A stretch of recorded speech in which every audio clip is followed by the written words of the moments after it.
GoCast no ar. Hoje para falar de seleção brasileira. Na semana em que o técnico Tite participou de uma série de entrevistas com a imprensa, porque afinal faltam um pouco mais de 3 meses para a disputa da Copa do Mundo. E será que os torcedores brasileiros estão confiantes? Vamos saber com a Júlia Hades, head de pesquisa e conteúdo da Apoema, agência de pesquisa de comportamento. Fiquei curiosa, hein? Eu sou a jornalista Duda Strebe e está começando agora o GoCast, o podcast da GoManage, que fala de futebol de um jeito diferente.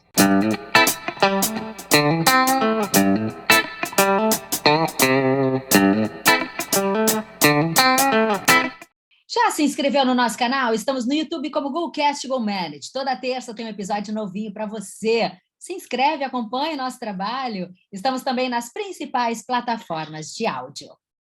Hoje o programa está diferente porque tem gente de férias. Eu trabalhei lá de Orlando. Quero saber cadê Norton Capel, Luiz Henrique Nunes, presidente da GoManage, hoje participando comigo aqui nesse debate. Luiz, primeira coisa antes da gente chamar a nossa convidada super especial, onde anda Norton Capel? Pois é, Duda, vê só, né, como a vida é injusta para alguns, né? Não é? Tu trabalhasse de Orlando, uma semana com Covid.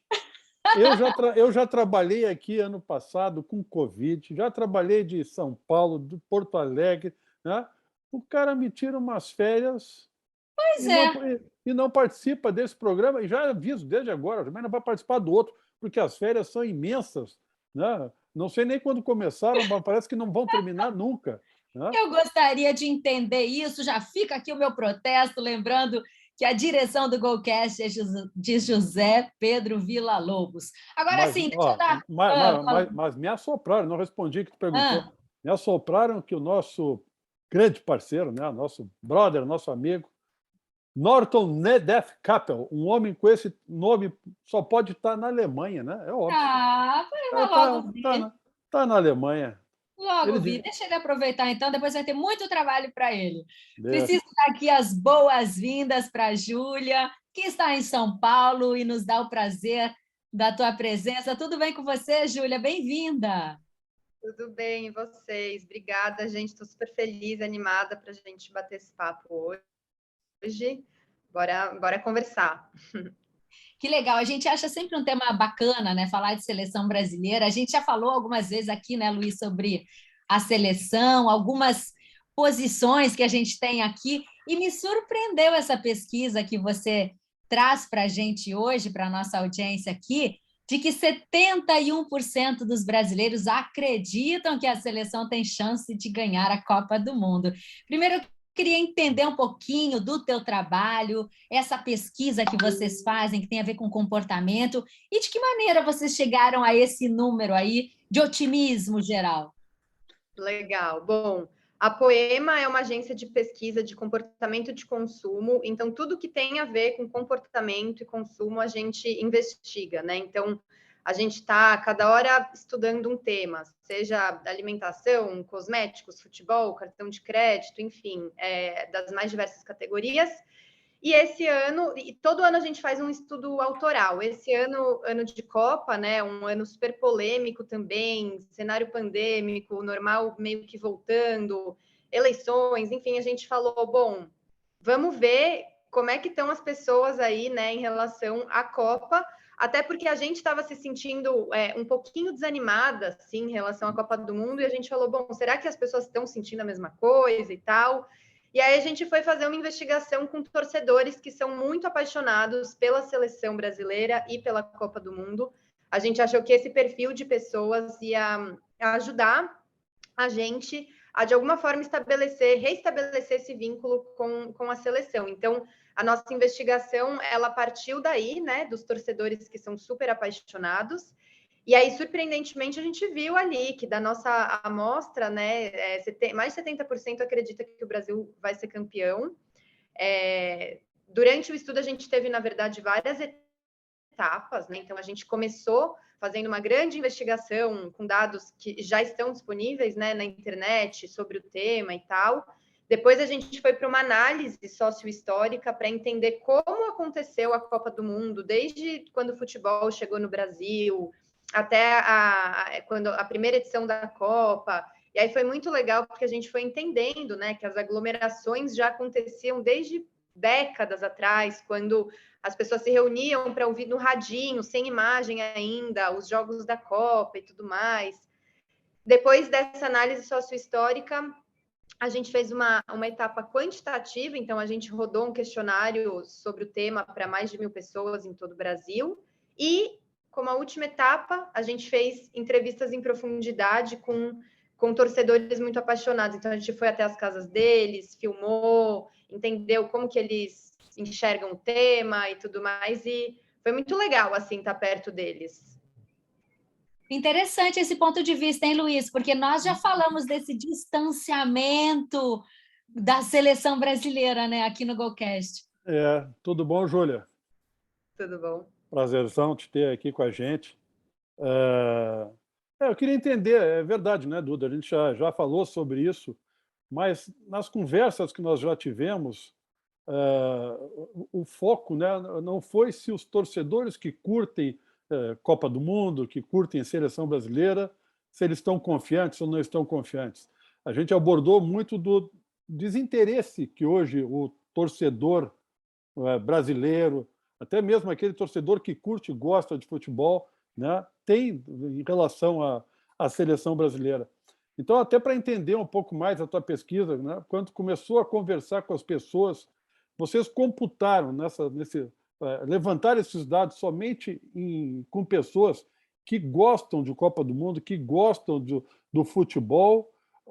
Vocês chegaram a perceber que eu tenho um sentimento de que a maioria hoje não dá muita bola para a seleção brasileira, né? E 70% é bem mais que a maioria, né? É bem mais que os 51%. E eu acho que a grande maioria hoje não tem tanto interesse pela seleção. Então, essa tua base de dados, ela levou em consideração quem também não curte a seleção, quem sequer gosta de futebol, ou foi uma análise em cima daqueles caras que gostam da seleção propriamente dita, que gostam de Copa do Mundo, e esses, até por gostarem, por curtirem, né? Porque Copa do Mundo é um grande evento, é uma grande festa, e quando a gente está no meio de uma grande festa, num evento, eu digo, cara, vamos ganhar. Quer dizer, esse otimismo ele quase que brota naturalmente, na minha opinião. Então, explica um pouco mais assim, a construção da base de dados para chegar nesse 71%. Perfeito. Na verdade, a gente optou por fazer essa investigação com um recorte de perfil de torcedores que são bem apaixonados pela seleção e pela Copa. Então, a gente partiu de pessoas, né, que já têm essa conexão.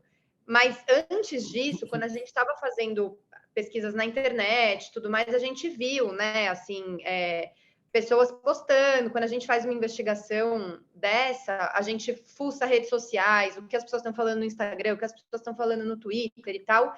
E nessa etapa inicial, a gente viu muitas pessoas de diversos perfis falando desse distanciamento, né? Até com a camisa da seleção, amarelinha, toda a conotação política e tal. Então, a gente começou entendendo que existia, sim, uma desconexão.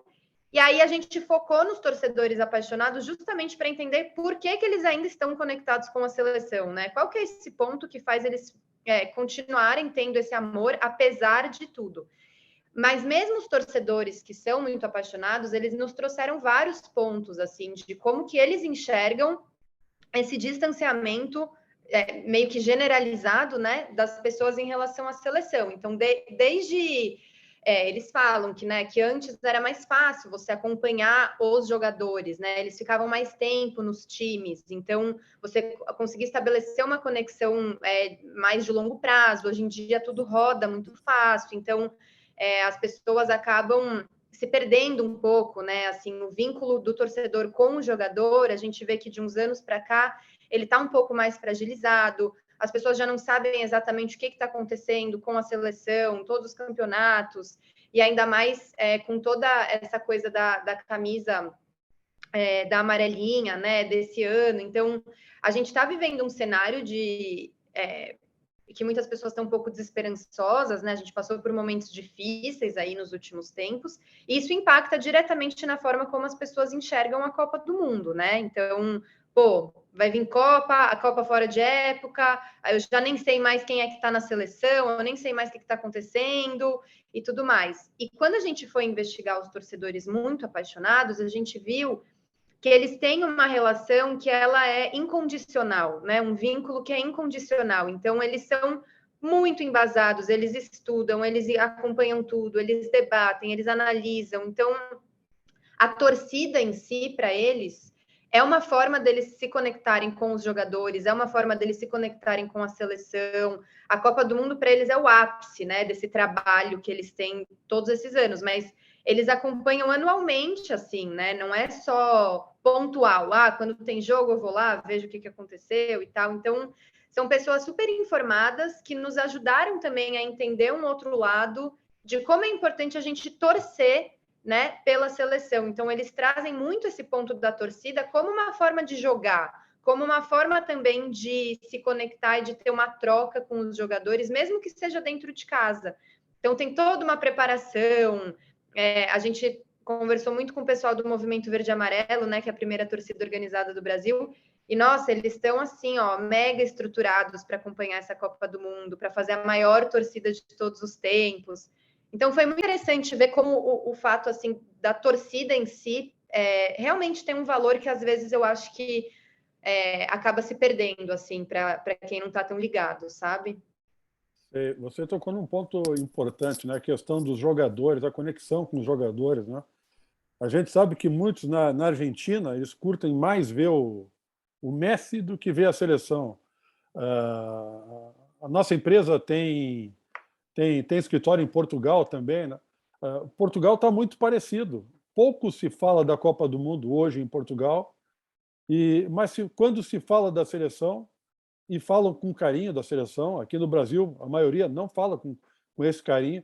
Lá falam com carinho da seleção, mas falam muito em cima do Cristiano Ronaldo, das entrevistas do Cristiano Ronaldo, dele dizendo que quer ganhar um título importante pela seleção portuguesa, que Portugal está maduro para ser campeão do mundo, que ele está maduro para ser campeão do mundo, né? Mas o Cristiano Ronaldo é um cara que ganhou não sei quantas bolas de ouro nos últimos 10 anos, o Messi a mesma coisa, e o Brasil, o último que ganhou a bola de ouro, acho que foi o Ronaldo Nazário, já faz um tempo. Quer dizer, o Brasil está carente desse ídolo, desse cara que puxa a seleção. Nós tínhamos lá no passado, bem no passado, o Pelé, depois nós tivemos Zico, nós tivemos Falcão, né? Em 94 nós tínhamos o Romário, o Bebeto, em 2002 o próprio Ronaldo Nazário. A gente não está carente desse cara que puxa e que dá um exemplo e que dá uma entrevista bacana e puxando para a seleção, para o compromisso do vamos ganhar, de trazer o torcedor junto, não?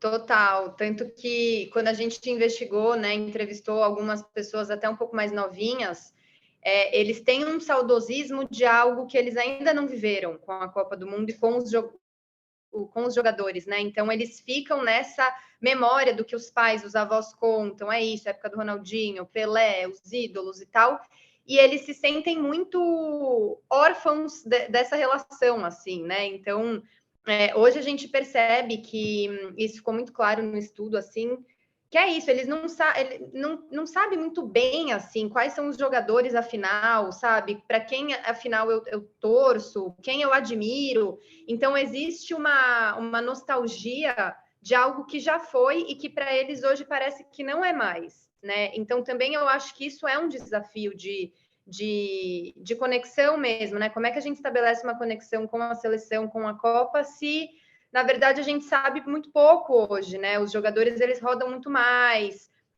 A gente tem ídolos muito icônicos, né? Que também é difícil um pouco assim bater hoje, né? Então a gente percebe que existe essa carência realmente assim em relação aos curioso, jogadores. né? É curioso porque Da mesma forma que há esse distanciamento cada vez maior, e você trouxe uma questão importante, a coisa do clube, né? Antes a gente tinha aquele jogador que ficava anos no clube, a gente se apaixonava, comprava a camisa dele, botava o número dele, a gente tinha um apego muito forte, né? Hoje esse jogador já está pensando em ir para a Europa, né? A gente acha que ele podia ficar mais no nosso clube, enfim, roda mais, como você falou. E ao mesmo tempo, a gente tem o advento das redes sociais que, em tese, aproxima, né? Então, assim, é curioso a gente pensar que hoje existe um distanciamento maior quando a rede social está aí para nos deixar mais próxima.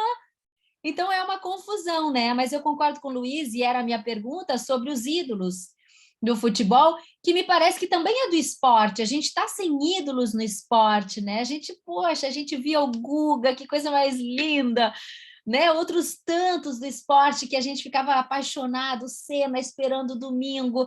E eu acho que a gente está carente desses ídolos, né? E isso acaba nos distanciando do esporte, e aí estamos falando do futebol, da seleção brasileira nesse contexto também. O Guga, o Duda, falou Guga, né? E eu, o Guga. O Duda, e tem um detalhe, né?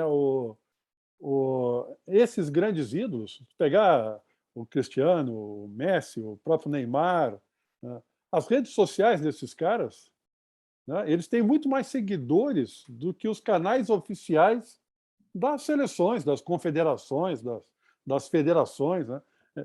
Eles estão muito mais próximos, até porque eles são pessoas, né? São pessoas, e a própria Júlia, a Poema, fala muito da pesquisa mais humanizada, de conectar pessoas, né? Eles estão muito mais conectados por serem gente como a gente, né? Que jogam futebol, né? E E por que bons jogam... exemplos, por serem ídolos de fato, né? Não simplesmente jogadores. E eu acho que isso dá um valor diferente também, né, Júlia?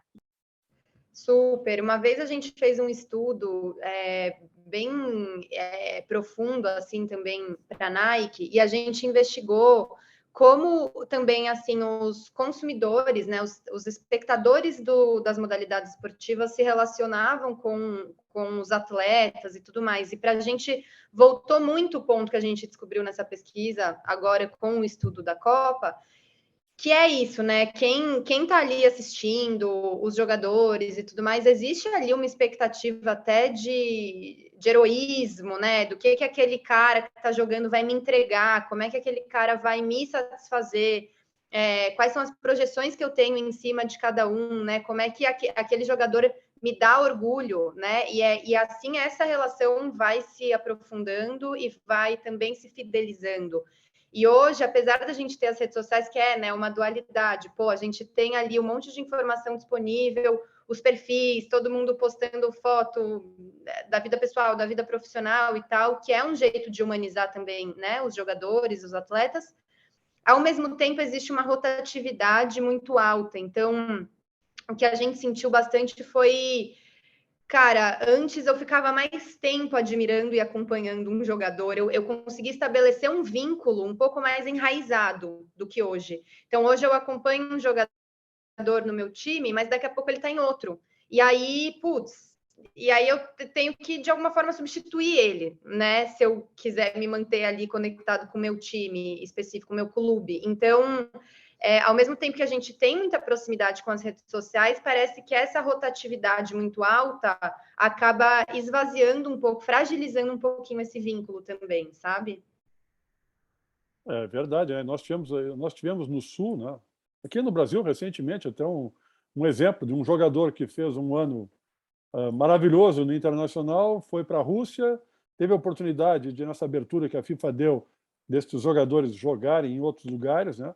Ele veio para o Brasil e escolheu outro time. E aquele cara que era um ídolo e que todo mundo ficou super triste que ele tinha ido embora, aí todo mundo dizendo um monte de coisa feia para ele, torcendo para que ele não se dê bem, para que ele fracasse, né?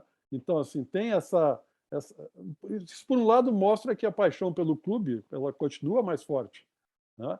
E, ao mesmo tempo, mostra, né, como próximo do dia a dia, da vida dos jogadores, as pessoas estão também, né? E a rede social, a gente sabe, né, que elogiar é mais ou menos. Agora, se é para para bombardear o cara, para falar coisa, detonar o cara, ou deletar o cara é mais fácil, né? Então, é por isso que eu disse naquele sentido, né?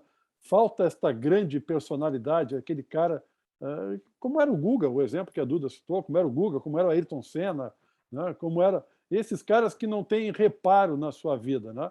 A gente está falando assim, mas o Neymar é um grande jogador, é um cara de sucesso, o melhor tecnicamente, o melhor jogador brasileiro, mas ele não chama, ele não une. Eu acho que ele não tem essa cola que os outros tinham, né? Eu acho que é nesse sentido que o Brasil está pobre, do grande ídolo, da grande liderança. E a gente sabe que campanhas, coisas de sucesso, carecem de uma liderança. A gente tem que seguir alguém, ou seguir uma ideia, ou seguir um projeto. E o Brasil não tem essa ideia, não tem não tem clareza no projeto do futebol brasileiro, qual é, e a liderança não existe. A liderança não é nenhum jogador, não é o Neymar, na minha opinião, estou falando por mim, claro, né? Não é o Tite, o treinador, não é o presidente da CBF, que eu desconfio que 95% de quem vai nos ouvir ou esteja nos ouvindo, né? Saiba quem é, né? Então, falta isso no futebol brasileiro, falta bastante. Uma outra pergunta que eu ia te fazer, nessa pesquisa, qual era a classe social predominante das pessoas? Porque a gente sabe também, né, que gostar de uma Copa do Mundo, né, ou acompanhar uma Copa do Mundo, ou ir assistir uma Copa do Mundo pessoalmente, acompanhar uma seleção, porque acompanhar teu time é bom, porque ele joga na tua cidade, mas acompanhar a seleção que joga em lugares diferentes, né? Não acredito que quem é apaixonado só assista pela televisão, né? Eu acho que o cara viaja, vai atrás, quer assistir uma Copa. E isso não é barato, isso não é para qualquer classe social, é só para as classes sociais que tenham mais recursos, né? Então, nessa base tua, qual era a classe, quais eram as classes sociais predominantes?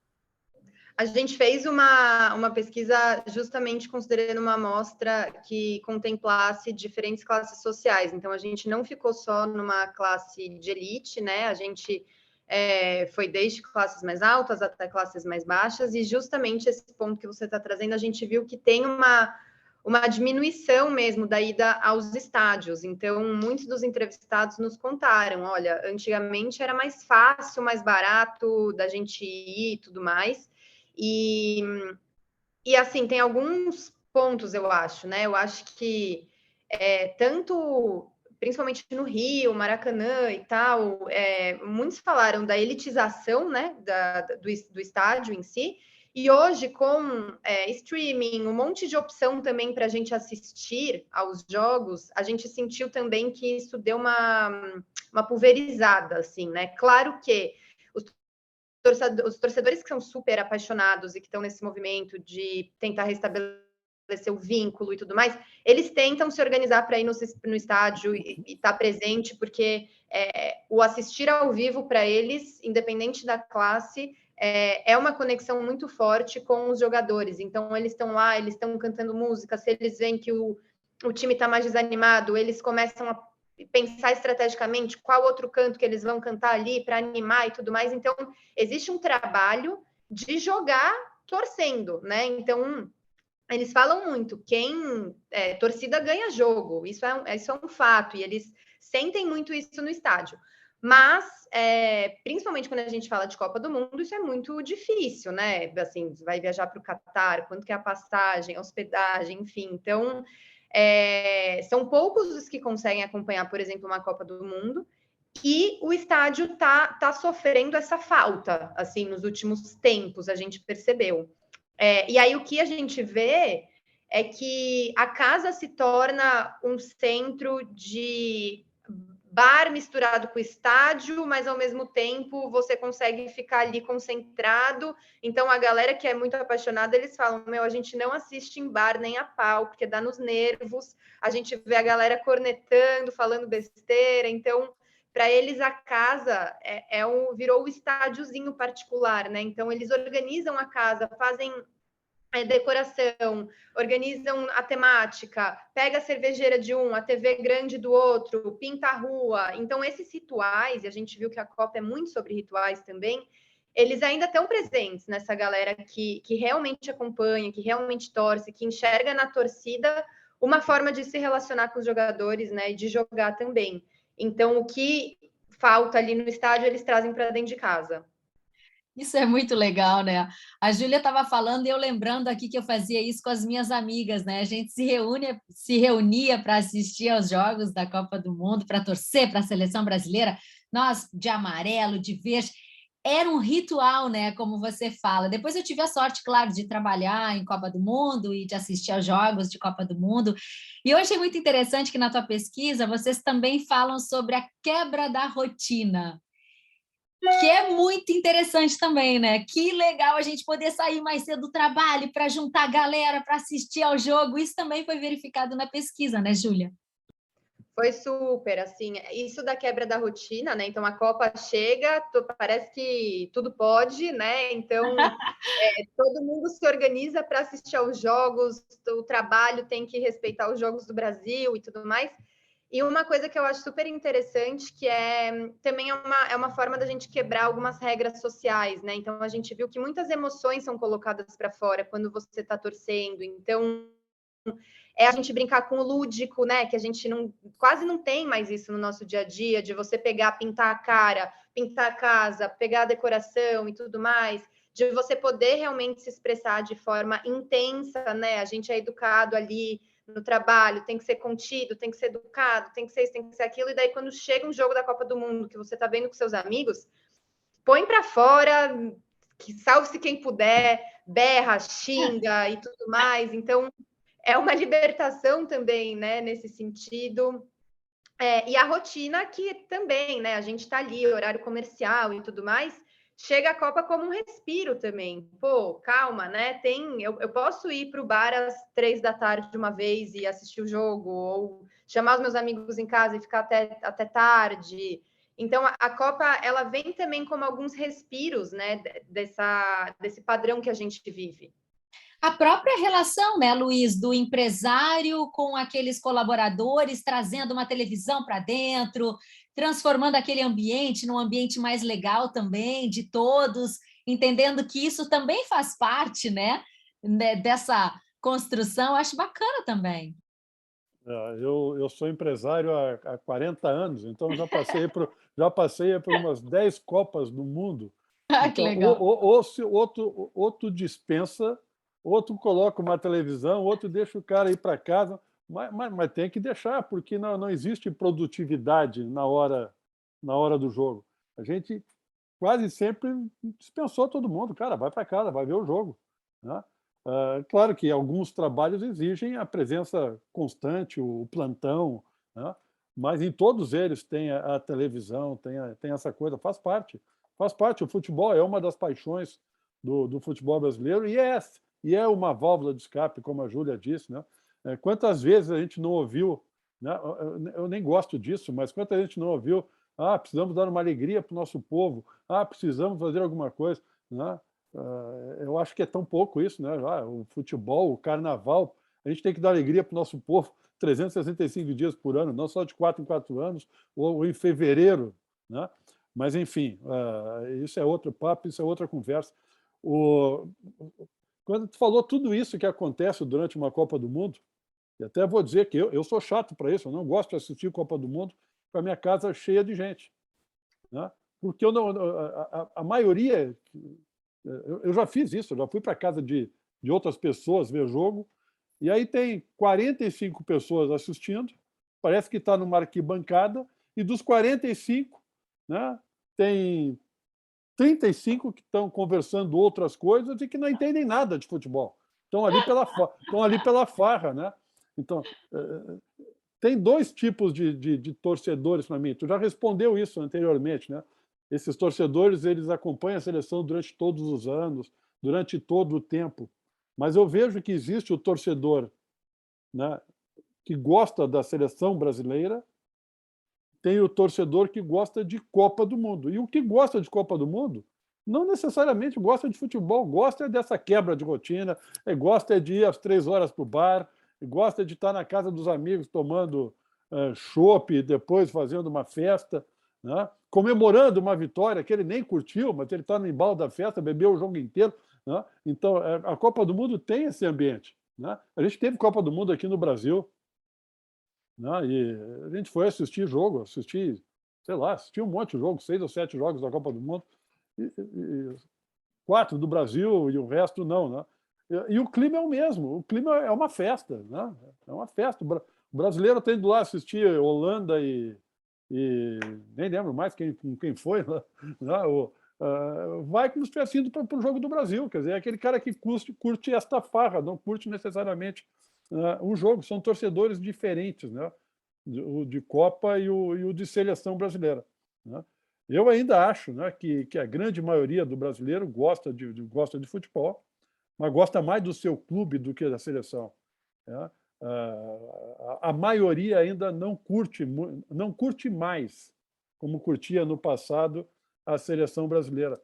E acho até que esse desinteresse até é muito porque a seleção brasileira atrapalha hoje o nosso time, né? Atrapalha o clube. O torcedor que realmente gosta de futebol, gosta do seu clube, ele vê a CBF como algo que atrapalha, que não é justa, que às vezes não tem critério, não oferece ao futebol brasileiro a estrutura que deveria, o calendário que deveria, tira o jogador do teu time para um amistoso da seleção brasileira quando o teu time está precisando dele para um jogo importante. Então, ver a dona, né, entre aspas, a dona, entre aspas, da seleção brasileira como não pode chegar, inimiga seria forte, mas alguém que não está contigo, que te atrapalha, não curte, né? Eu vejo muito dessa forma, vejo essas diferenças bem grandes. E até para colaborar, Júlia, o Luiz falou, né, do pessoal que curte essa atmosfera aí de Copa do Mundo. Vocês chegaram a esse número, né? 30% dos torcedores gostam do evento em função da quebra de rotina, né? Que é muito isso, assim, hoje vai ser diferente, hoje eu vou sair às 3 da tarde, tem jogo. Vou sair do meu trabalho, vou começar a beber um chopp às 4 da tarde com meus amigos, depois vamos fazer uma roda de samba porque nós vamos ganhar o jogo, né? Exato, é um período de uma certa libertação, assim, né? Onde, na verdade, é um período de libertação que essa farra ela é permitida. Então, você não tem que dar migué no trabalho, você não tem que inventar uma desculpa para sair mais cedo. Todo mundo está no mesmo clima. Então, isso, né? Em que momento a gente tem isso? Só em Copa do Mundo, basicamente. Que aí tudo pode, ninguém questiona, né? Beleza, vai ter jogo, vamos sair mais cedo, tá tudo bem e tal. Mas uma coisa até que vocês estavam trazendo sobre como os torcedores acabam acompanhando mais os clubes, né, do que a seleção. Isso também é um ponto que, assim, é muito mais fácil, por exemplo, se eu acompanho São Paulo, Corinthians, qualquer, né, clube como esses, Palmeiras, enfim, é mais fácil eu ir no estádio sempre do que, por exemplo, na seleção. Então, também a facilidade de você ver ao vivo o seu time ajuda muito a estabelecer esse vínculo, né? Quando a gente fala da seleção, é mais difícil acompanhar os jogos do Brasil, ir no estádio e tudo mais. Então, isso também gera um distanciamento ali, sabe? Então, mas assim, os torcedores que são super apaixonados e tal, eles entendem isso, eles concordam com isso, mas eles estão sempre nesse trabalho, assim, de tentar resgatar, de tentar lembrar que existe essa conexão, que a torcida pela seleção é importante. Então, é bem interessante, assim, esse ponto da torcida em si, né? Não é só assistir, eles são envolvidos de um jeito muito mais ativo do que só assistir, ficar feliz e tudo mais, sabe? E futebol para mim, também é competição, né? O cara que gosta de esporte, que curte esporte, ele gosta de competir, ele gosta de ganhar.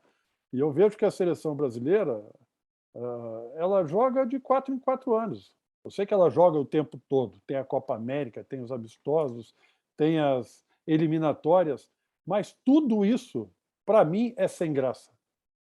É sem graça, porque hoje o calendário mundial não permite mais que a seleção brasileira faça grandes amistosos. É um dos problemas do que o treinador, que o Tite diz, olha, a gente não vai conseguir jogar contra nenhuma seleção de ponta europeia até a estreia da Copa do Mundo. Não tem calendário para isso. Então, joga com seleções menores, não tem graça. Eliminatória, Copa América chegou a ter 3 anos seguidos Copa América, né? Também perdeu a graça. E eliminatórias é importantíssimo, senão não vai para a Copa do Mundo, mas o Brasil nunca deixou de ir para uma Copa do Mundo. As eliminatórias, hoje, a gente sabe que Brasil e Argentina vão se classificar, o Uruguai provavelmente, e o resto vai brigar ali. É quase certo que a Bolívia e a Venezuela não vão, talvez o Peru. Então, assim, é uma competição previsível. Previsível. Alguém acha que o Brasil vai entrar numa eliminatória de Copa do Mundo e não vai ficar entre os 4 primeiros para se classificar? Ele vai. Então, não tem competição. E se não tem competição, perde a graça, né? O clube não, o clube está o tempo todo competindo. O clube tem rival, e o rival, às vezes, é o teu vizinho, é o cara ali da frente, tem a zoeira, tem a zoação, tem aquela coisa toda. E seleção não tem, né? Eu não fiz parte da pesquisa, mas estou te dando aí informação do que eu acho, né? Torcedor raiz. Ei, Júlia. Agora, eu vou abandonar lá. Viu só? Pega para a entrevista também, para a pesquisa. Júlia, eu queria que você dividisse com a gente outros números da pesquisa, né? Porque a gente está falando sobre isso aqui várias vezes, o quanto isso mexe com muita coisa, mexe com a economia, mexe com o dia a dia, a nossa rotina, a quebra de rotina. Traz alguns números para a gente e me conta do documentário, né? Porque no final essas histórias estão ali também. Traz um pouquinho disso para a gente. Quem torce também joga, né? Quem torce também joga, exatamente. O documentário tá muito legal. Depois, quem puder assistir, tem no nosso site, tem todos os materiais, tem documentário, tem o relatório, tem análise sociohistórica e tal.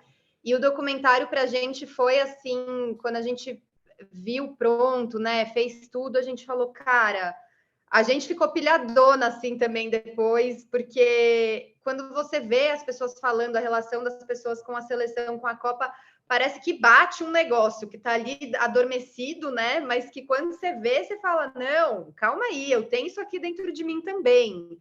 Então, eu acho que o documentário, a ideia dele é trazer um pouco desse convite, né? Para a gente voltar a torcer, para a gente voltar a se relacionar com a seleção, com a camisa, com os jogadores. Então, para a gente acordar isso que está aqui, né? Acho que a maioria dos brasileiros acaba camuflando, mas está ali escondidinho. E a gente viu que a Copa realmente assim mexe com muita coisa em relação a comportamento, a consumo. Então, eu tenho aqui alguns dados, por exemplo, né, que 24% dos torcedores apaixonados que a gente entrevistou, eles pretendem comprar uma televisão nova e maior para a Copa do Mundo. Então, é isso, eu vou na casa do amigo que vai ter a TV como uma ponte de conexão, né, com os jogadores, é como se ela pudesse, de alguma forma, me teletransportar ali para o estádio, né, a TV como uma aproximação da experiência do estádio. Então, a TV grande, ela é super importante nesse sentido. Que mais? Quase 71% diz que vai usar a camisa da seleção, verde e amarelo, mesmo com todas as polêmicas. Aqui tem mais coisa, peraí. Quase 52% diz que a Copa do Mundo é sobre se reunir com amigos e familiares, né? Principalmente com familiares, então, dentro dessa porcentagem, quase 78% diz que se reúne com pai, com mãe, com avós. Então, isso também é muito legal, porque acaba se tornando um ritual familiar, né? Às vezes eu não vejo o tio lá, que eu não vejo há anos, mas Copa do Mundo tem aquela coisa que todo mundo se reúne, todo mundo vê junto.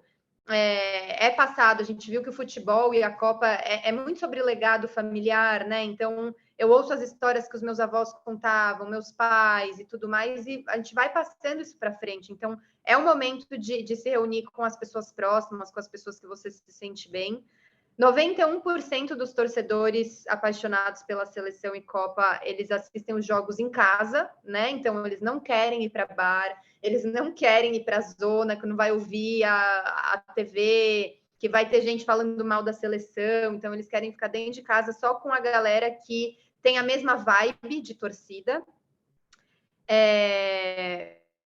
Para quase 50% dos torcedores que a gente falou, eles dizem que não pode faltar churrasco nesses dias. Quase 47% diz que não pode faltar cerveja. E quase 50% diz que não pode faltar petiscos também. Pode faltar até gol, né? Mas não pode, cerveja não, né? Cerveja, churrasco e petisco não pode faltar. Adorei! Eu colocaria um vinho aí, gente. Não vou enganar vocês, não, mas tudo bem. Eu também, Hildo. Eu também voto no vinho, sim. Não tenha Que dúvida. legal, que legal. Depende do horário do jogo também, né? Se bem que o vinho dá para qualquer horário, né? Dá, eu acho que dá. Adorei, adorei. Júlia, uma das coisas que vocês fazem, né? Eu ouvi isso no site de vocês, é a aproximação do mundo corporativo, né?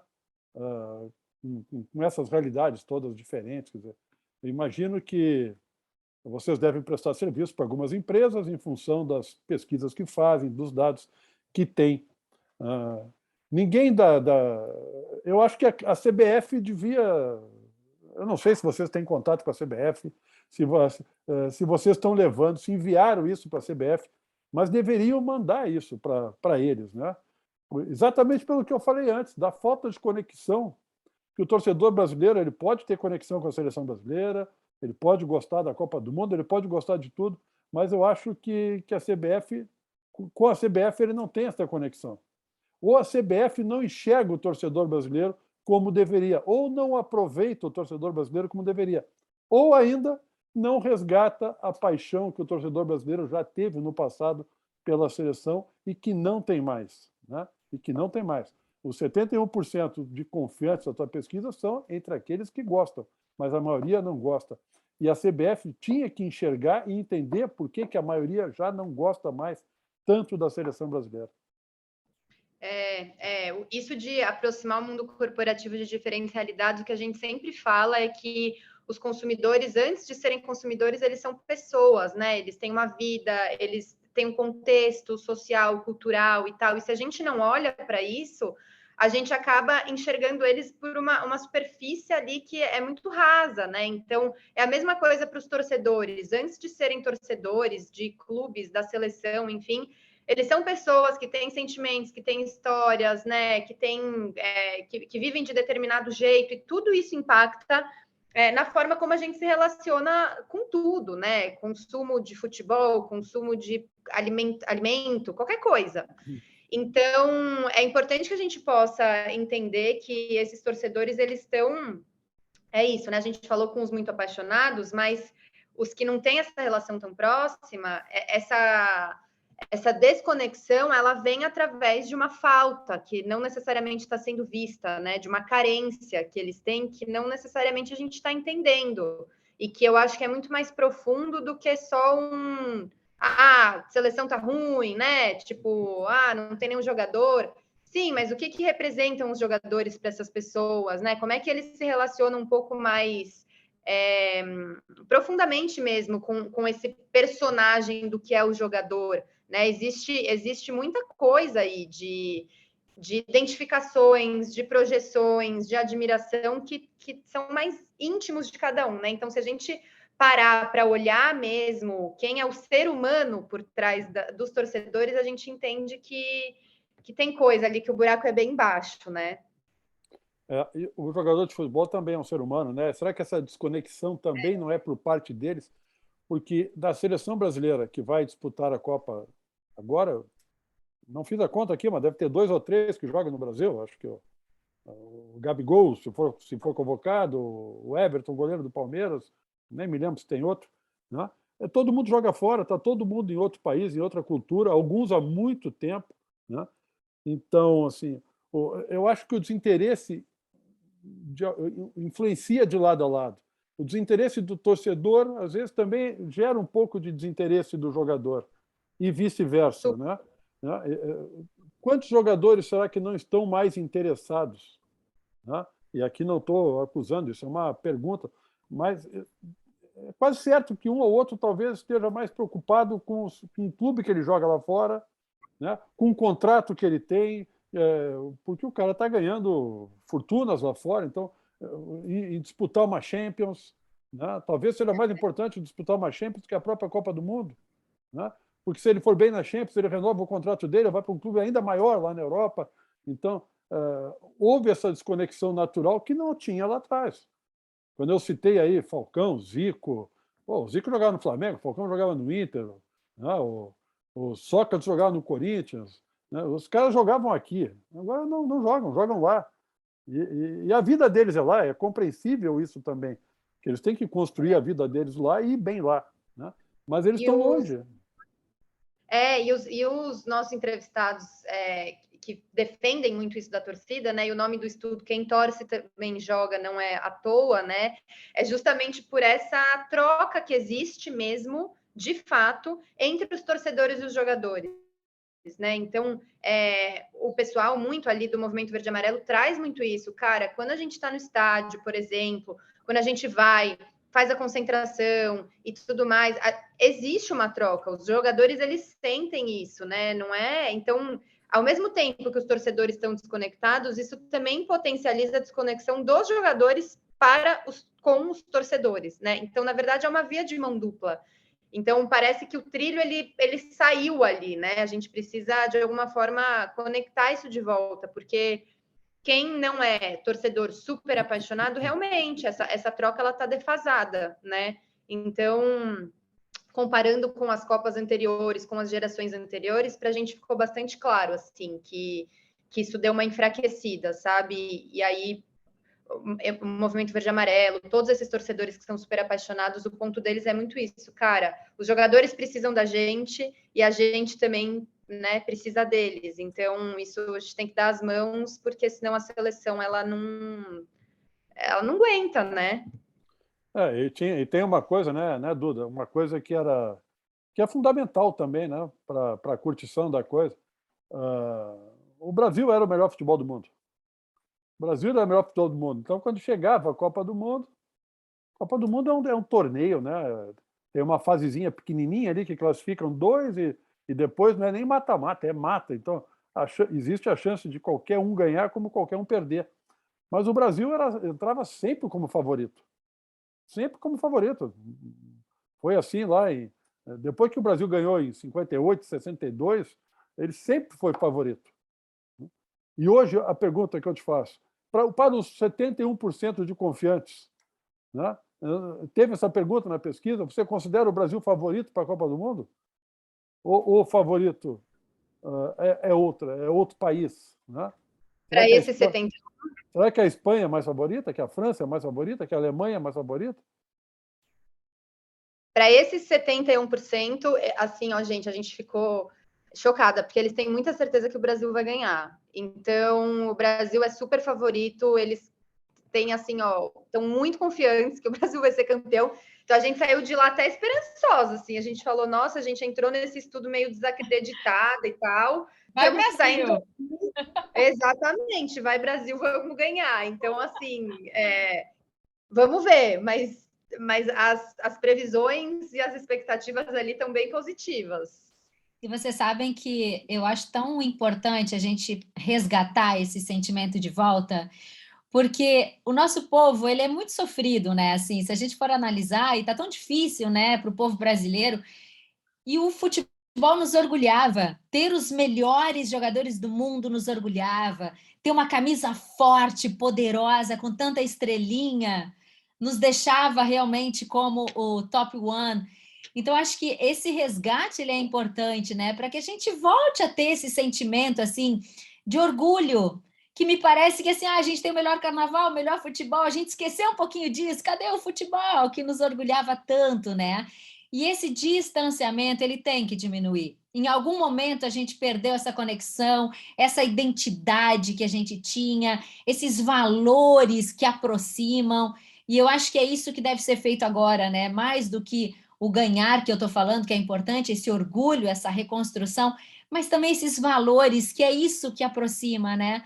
Que me deixa orgulhosa daquela equipe, que me representa de fato, e não somente porque é do Brasil. Exatamente, exatamente. É uma reconexão assim que ela carrega muitas coisas, né? Ela carrega muitas histórias da família, ela carrega sentimentos que foram passados de geração para geração, ela carrega um ponto de conexão com o país, ela carrega uma esperança também, né? Dentre tantas dificuldades que muitas vezes a gente tem. Então, é claro que o futebol tem todas as problemáticas, a Copa do Mundo tem muitas problemáticas, muitas críticas e tudo mais, e óbvio que a gente não tem que ignorar isso, e os próprios torcedores muito apaixonados falam, a gente não é alienado, a gente sabe de tudo isso, mas existe algo que independe de qualquer coisa, que é a nossa conexão com a nossa seleção, né? E a gente, assim, que eu falo por mim, que não sou que nem eles, que acompanha tão fielmente, ali é fácil isso se perder, né? Mas eu acho que existe um bichinho adormecido dentro da gente, que daí quando a gente é estimulado, a gente acaba acordando esse bichinho. Então eu espero que nesse ano a gente consiga acordar e consiga, de alguma forma, restabelecer esse vínculo. Eu super concordo com isso e super concordo com o que a Duda disse, né? A seleção faz parte da história da vida da gente, essa conexão com a família, esses bons momentos que a gente passa, de quebra de rotina e todo mundo junto, o orgulho do brasileiro pela sua seleção, o orgulho pelo brasileiro pelo seu carnaval, mas a gente está em 2002, né? Em 2022, né? A última Copa foi ganha em 2002, né? E eu vejo como muito salutar também dividir esse orgulho e essas coisas com outros assuntos, né? Eu acho incrível. As pessoas hoje, isso aí não sou eu que estou dizendo, isso aí já virou até meme, né? As pessoas sabem hoje quem são os 11 ministros do STF, mas não sabem quem são os 11 titulares da seleção brasileira. Isso era impensável alguns anos atrás. E isso é importante, porque mais do que ter uma grande seleção, eu quero ter um grande país. Eu quero viver num país em paz, desenvolvido, com progresso, onde todos tenham oportunidade, todos se respeitem, né? Isso, para mim, e esse país certamente terá uma grande seleção também, né? É que hoje existe uma divisão com outros assuntos. O próprio, né, para não entrar em questões políticas ou coisa parecida, o próprio futebol ele está se dividindo, ele é entretenimento, hoje ele divide a atenção dele, principalmente nas novas gerações, com um montão de outras coisas, né? É por isso que eu disse, a CBF tem que te escutar, porque a CBF é muito careta. A CBF é Olha muito isso, careta. CBF, Aí, CBF, escute a Poema, né? A Júlia, né? A Carol, que nos escuta aqui nos bastidores, né? Boa! Né? Não existe nada sem tudo, né? Para não deixar de falar de planejamento, tudo tem que ser planejado, tem que ser pensado, tem que ser fruto de um grande projeto. E essa retomada de conexão e de amor à seleção brasileira, ela passa por entender que a CBF está a teu favor e não contra, né? E passa por um projeto. E todo projeto, para ter sucesso, passa por dados, por informação, por pesquisa. Alô, CBF, tem uma pesquisa, tem gente estudando, aproveita, faz o mesmo, né? Não seja autossuficiente. exatamente, gente. A gente fala que a pior coisa é tomar decisão pelo achismo. Eu acho que, gente, consumidor, tal, são pessoas que têm muito mais complexidades, peculiaridades do que a gente pode imaginar. Então, a gente não pode partir do nosso achismo, né, individual para tomar decisões importantes, enfim. Para nada, em setor nenhum, em momento nenhum. A Até gente quer pode, né? jogar junto, né, Luiz? A gente quer jogar todo mundo, pô. Mas o que tu pensa? O que eu penso? Do que eu gosto? Do que tu gosta? Do que todos os outros gostam? Como enxergam? Como veem? Como te trazer para o lado, né? E, Luiz, Imagina, você sabe, porque você é empresário há 40 anos e a gente traz nossa, aqui no Golcast muita comecei, gente comecei, inovadora. comecei aos 10, mas Cedinho, é isso. Mas, assim, a gente traz aqui no GoCast muita gente inovadora, muita gente preparada para essas transformações e que todas essas mudanças passam por análise, passam por conhecimento, por pesquisa, por dados. Então, essa coisa de fazer o que a gente acha, não, né, gente? Vamos lá, vamos entender o que está acontecendo e vamos tentar realmente esse resgate, que é muito importante. Todos nós queremos jogar junto, não tem a menor dúvida. Então, a última pergunta que eu faço aqui para a Júlia é a seguinte: porque Apoema significa aquele que vê mais longe. Júlia, o que tu está vendo mais longe? Primeiro, quem vai ganhar a Copa? É uma delas. E depois, não, isso é brincadeira. Isso é brincadeira. Mas o que tu vê mais longe em relação a tudo isso que a gente discutiu aqui? E se isso muda lá na frente, a gente vai conseguir conectar esse povão ao redor da seleção brasileira? Sim ou não? Olha, eu acho que sim, mas eu acho que a gente precisa fazer um trabalho árduo aí, assim. Eu acho que, e justamente trazer, né, um pouco de quem são os torcedores, de quem são os jogadores, da relação dos torcedores com os jogadores, com as modalidades, né? Eu acho que trazer esse tipo de discussão é super importante para que a gente consiga também ir identificando, mapeando ali onde é que estão os buracos, onde é que estão as dores, onde é que estão as barreiras de conexão, né? Então, que existe uma desconexão, a gente sabe, tá claro. Agora, precisamos descer, né? Por quê? Como? Quem? Né? Da onde começou, né?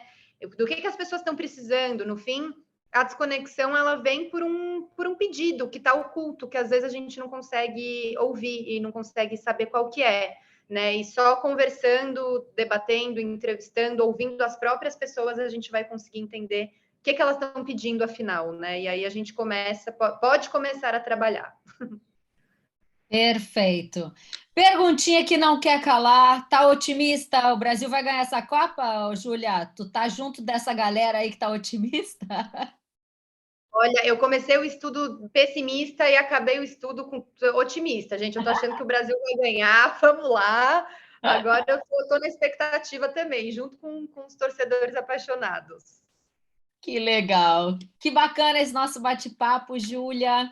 Agradeço demais e torço realmente, né, Luiz, para que essa conexão seja feita, para que esses dados sejam ouvidos, resgatados e para que a gente consiga olhar com mais clareza para o que está acontecendo. Onde foi que a gente se perdeu? Porque os clubes hoje do Brasil já fazem isso. Hoje o clube tem áreas que estudam o torcedor. Por que na seleção brasileira a gente não vai fazer isso? Por que a gente não vai conhecer? A gente está falando de um universo maior, apaixonado. Então, muito obrigada por trazer aí coisas tão legais para a gente discutir aqui no nosso GoCast. Portas abertas, seja sempre muito bem-vinda. Obrigada, gente. Adorei o convite. Obrigada por abrirem espaço também para a gente debater um pouquinho isso, para a gente falar sobre, né? E é isso. Espero que a gente consiga aos pouquinhos restabelecer esse vínculo. E depois, quem, enfim, quiser ver todos os materiais, tem no www.apoema.me. Tem muita coisa lá na aba de estudos. Então, depois deem uma olhada e quem sabe também saiam desse mergulho otimistas e torcendo para o Brasil de novo. Legal. E se você concordar, a gente pode colocar também no nosso LinkedIn, né, Luiz, da GoManage, Claro, essa sim. pesquisa. Vamos compartilhar aí para o pessoal também se aprofundar. E estamos aí de portas abertas para o que você precisar, tá bom? Perfeito, gente. Estamos junto. Obrigada, viu? Muito Ótimo. bom. Faltam menos aí, pouco mais de 3 meses, né, Luiz? Para a Copa do Mundo. A gente já vai aquecendo por aqui, trazendo aí dados importantes. Foi o que ela disse. Grande bate-papo. Obrigado, Júlia. Torcida ganha jogo, né? Ela entrou pessimista, saiu otimista, e depois dessa conversa aqui, até eu estou achando que eu vou ganhar a Copa do Mundo. Né? Eba! Até eu estou achando. Bora torcer! Então vai, Brasil! Vai, GoCast! O podcast da GoManage, que fala de futebol de um jeito diferente. Já se inscreveu no nosso canal? Estamos no YouTube como GoCast GoManage. Toda terça tem episódio novinho, legal como esse que você presenciou agora. Acompanhe nosso canal, se inscreva. A gente se vê!